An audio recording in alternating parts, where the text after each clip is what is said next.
Good morning, Bulls. Today is Tuesday, September 24th. I'm Stone. And I'm Aspen. Let's get you caught up on the latest news. Here are your top stories. A top Hezbollah commander is killed in an Israeli strike on Beirut.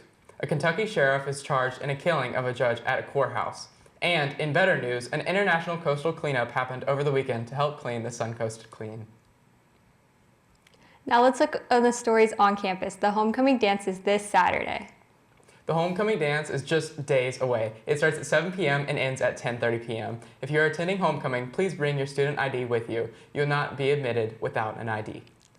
Spirit Week is next week. Monday is Minion Day, where you can dress up as a minion from the Despicable Me movies. The lip sync battle will also take place in the auditorium at 5:30. If you are participating in the lip sync battle, please remember your song must be approved by administration and SGA. Tuesday is Decades Day. Students can dress up as a decade based on their class. Freshmen are 1970s, sophomores are 1980s, juniors are 1990s, and seniors are the 2000s. Wednesday is Class Color Day. Students can dress up in their class color. Their colors are green for freshmen, blue for sophomores, orange for juniors, and pink for seniors. If you bought a class shirt, this is the day you can wear it. Wednesday is also the Clash of Classes competition at 5:30 behind the building 6. Each class will compete in a series of fun games and relay races to earn the Clash of Classes trophy and a special treat. Thursday is Surf's Up Day. Bring your best Hawaiian style. And Friday is Parish Out Day. Wear your best parish gear and join us for the football game against Winter Haven, where the homecoming court winners will be announced at halftime. Here's a look at what's for lunch today. We have buffalo chicken dip, chicken sandwiches, Domino's pizza, burgers, meatball subs, chef salads, and Uncrustables. FCA meets this Friday at 7 a.m. in room 5114. Stop by for food and fellow worship.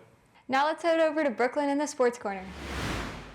What's up, Bulls? It's Brooklyn here with the latest in parish sports. Congrats to our varsity football team on their 35-0 win against Braden River. Their next game is the homecoming game at home against Winter Haven on October 4th.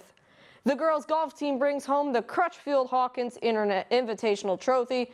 The team won the tournament by 20 strokes. They take on Sarasota this Thursday. The cross-country team had their meet over the weekend and will be back out this Saturday.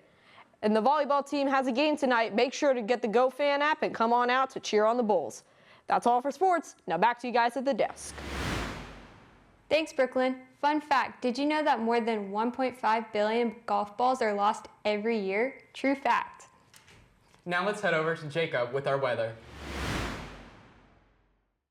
Good morning, Bulls. I'm Jacob with your latest weather forecast. Today, there's a 16% chance of rain with a high of 92 and a low of 73. It is mainly sunny except for a few afternoon clouds. The rest of the week goes from the high 80s to the low 90s and down to the mid 70s. We have a disturbance in the Gulf. It's expected to develop into a tropical storm on Thursday. That's all for weather. We'll be right back after the break.